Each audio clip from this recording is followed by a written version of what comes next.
Alrighty then, welcome back to DeVoid Premium Tournament, 2v2 tournament, where all the players are a part of DeVoid, or at least close to DeVoid.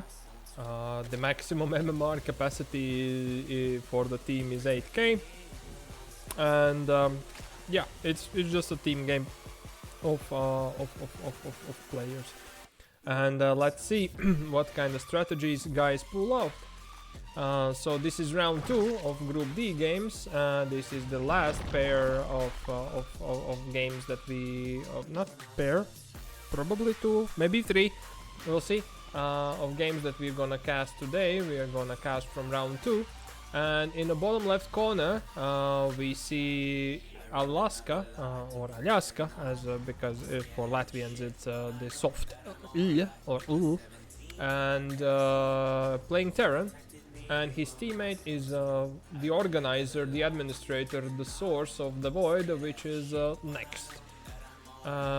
And the opposite corner, on the right top corner in the orange colors playing Terran, we have Raki, or also known as Raki Nishu, and his teammate is the Protoss player in the green colors is Flashback. When it comes down to the MMRs of the of the players, I can say that NeXT is playing his main race. He's like 4.4 Zerg, and Alaska is actually 3.1 Terran. So these are the OG players which are playing the original races, not like others, like too good to be joining in with the main races and everything. So that's really kudos for all people who are doing that. That's me, by the way, I'm also doing that. And I believe my teammate also. While on the opposite side, I believe also we have similar way. Raki is main Terran, so he's actually 3.8k Terran, and Flashback is also maining Protoss, and he's 3.6k, I think, on average. Raki has some Protoss games, 3.2k, but that's nothing of importance. So yeah, all of the 4 players here are playing with their main races, and looks we have already some difference. There is a 2-gate with a Cybercore opener, but Raki is going into double factory right after. Meanwhile, Flashback is actually going for Robo and triple gates, which means that there might be 2 base aggression if there will be 2 bases built in general. It actually looks like 1 base aggression here. There is another barracks being built.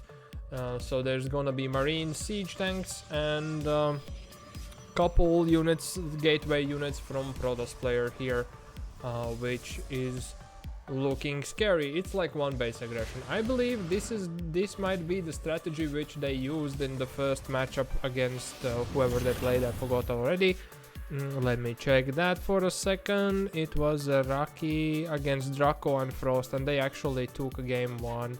Not one, but one of the games which they played against them. So yeah, that's cool with this kind of multiple siege tank marine push, and I believe that's like Immortal War Prison, and it was 1 base aggression. So let's see what's gonna happen in this case. Well, meanwhile, NeXT is going for Overlord speed. He has a lot of links and he's trying to scout out all the information possible. There is Reaper here, there is Overlord here. So Overlord is spotting that there is no natural going on, so they are ready. They are getting ready for aggression. There are a couple of Hellions already out and more being built. It's double factory from Alaska, and he is having a barracks here. NeXT is building also Spore Crawler. It looks like Alaska is going for mech, which means Hellion Cyclone combination of things.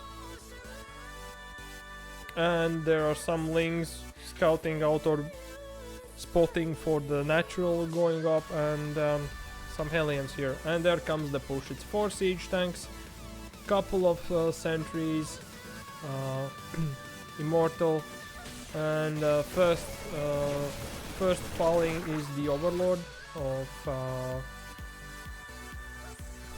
NeXT.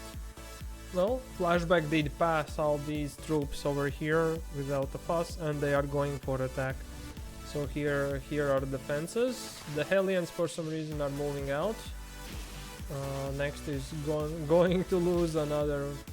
There are even boys being pulled by Raki. That's impressive. But yeah, another Overlord of NeXT is going to fall.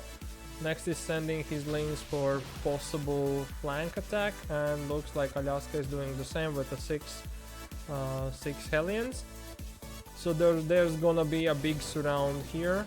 The siege tanks have been sieged already here in multiple locations.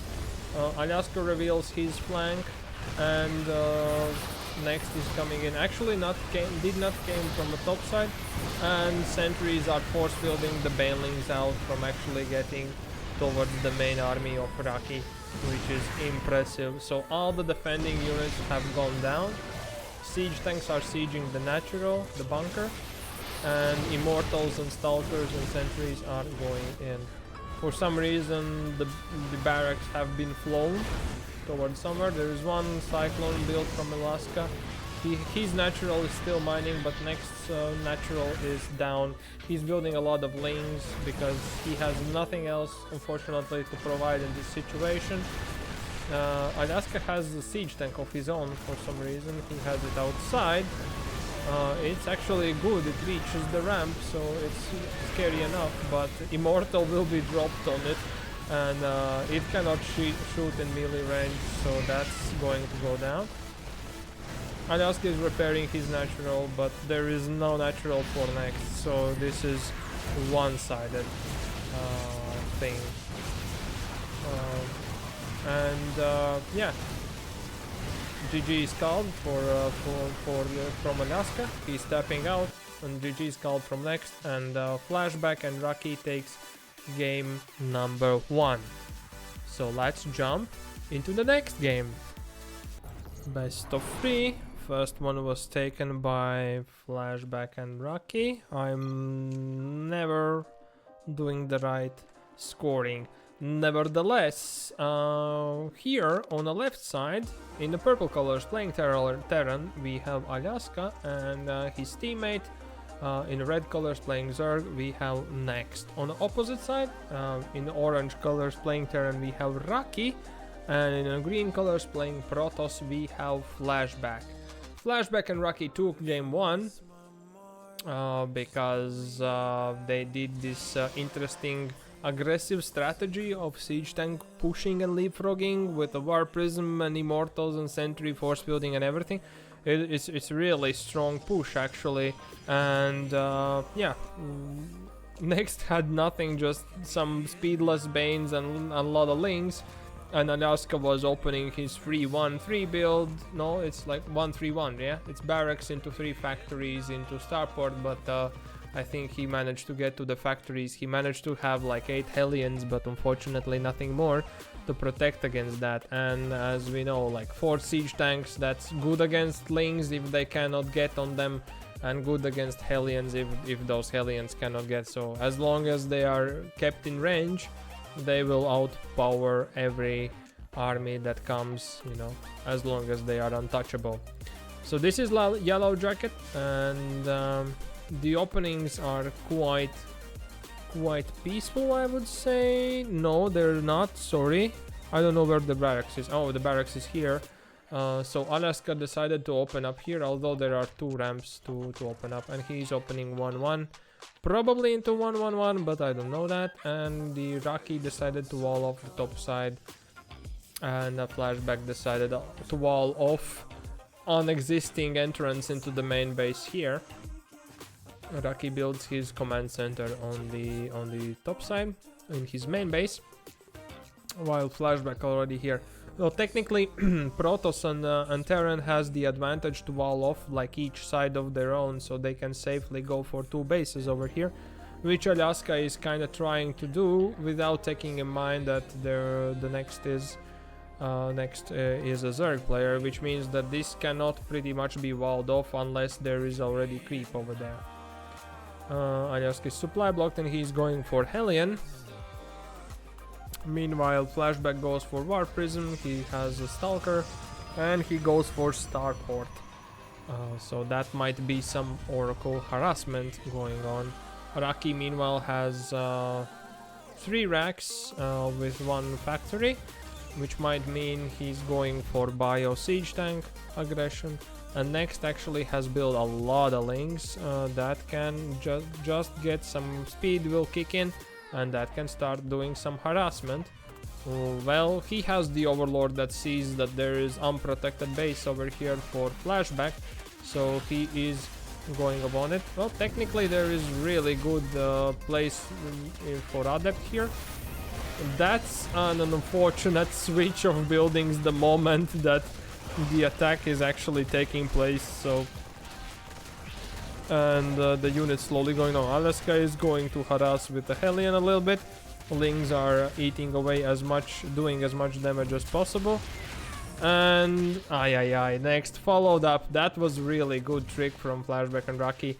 So Flashback kited out with an Adept the Lings out, and Raki could have landed his factory down, and he's already going for double Hellions, which will get rid of every unit here. Maybe hard with the Reaper, but thing is... Oh, there is Oracle. Oracle starts to shoot down the things, but it's revealed to NeXT that there is an Oracle. So there should be immediately going spores down. There we go. 2 spores dropped each base. Actually, Raki did harass Alaska a little bit of his own, and I believe that's 3 kills for that Reaper. 3 SCV kills down, but Alaska did hold it down. That's cool. So Oracle was revealed. Unfortunately, that will not be able to do any damage, but there is actually Void Ray being built after, which will get rid of the Overlord. That's specifically goal of this Void Ray, pretty much to get rid of every Overlord on the map. Raki is pushing out with 4 Hellions, 3 Reapers. NeXT did spot that with his Overlord. He is actually going for 3rd base. The wall off is not complete here for Alaska, unfortunately. Now it is, but this SCV will go down, and this started building also will go down. Okay, there are Cyclones and Lings. 1 Cyclone and few Lings, 1 Hellion. And few Marines. If they go into choke and Hellions just get good shot, they all are barbecued, that's for sure. There are actually 3 racks, 1 factory and 1 starport for medivac. So it looks like Alaska actually is planning to go for like bio army. And NeXT actually build Roach Warrens and goes for +1 and speed.